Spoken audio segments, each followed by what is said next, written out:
Je vais vous présenter une application que j'utilise depuis des années et que je conseille à tous les collègues qui accueillent des élèves allophones, mais aussi à tous les autres, puisque vous verrez, elle est valable pour de nombreuses situations. Et elle s'appelle Magie des mots. Elle fait partie de toutes les applications Montessori. Elle coûte moins de 5 € à l'achat, il y a même des packs, mais vraiment, elles valent la peine.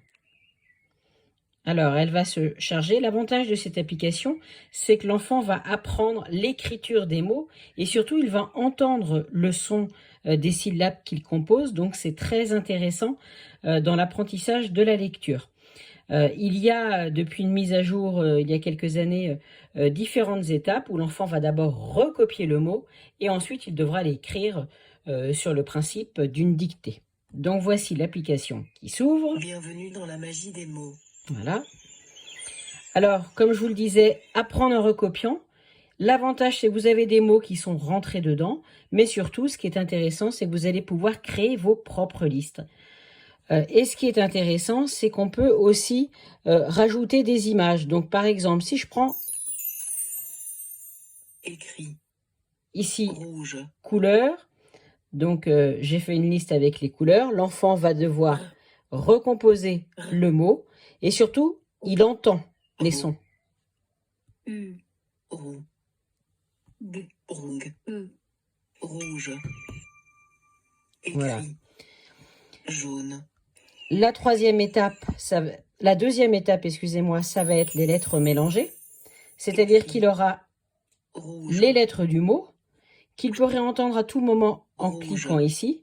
Et cette fois, il va devoir les remettre dans l'ordre pour recomposer le mot. Rouge. Ah, et la dernière étape, plus difficile, Jaune. ça va être la dictée, où effectivement l'enfant aura toutes les lettres en dessous de l'alphabet et devra écrire tout seul le mot dicté. Voilà. Donc là, c'est une liste de 10 mots, donc l'enfant aura à composer les 10 mots. Alors, juste, je vous montre comment créer votre propre liste, parce que c'est effectivement ce qui est intéressant.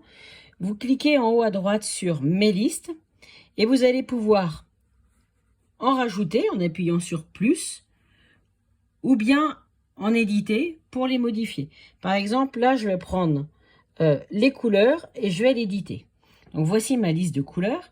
Et vous allez voir que ce qui est intéressant, c'est que vous pouvez associer une image. Alors là, c'est réservé aux adultes. Je vais les chercher sur le web.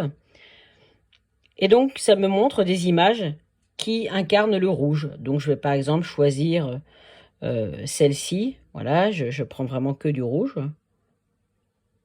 Voilà. Et je vais même réduire. Je valide.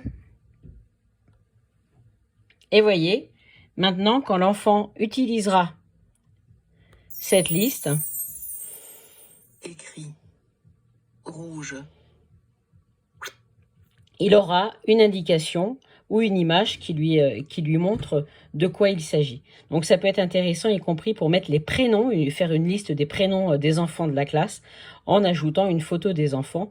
Cela leur permet d'associer bien le mot à l'enfant et c'est particulièrement utile. Donc voilà une rapide présentation de l'application La Magie des mots que j'utilise depuis des années et que je recommande vivement.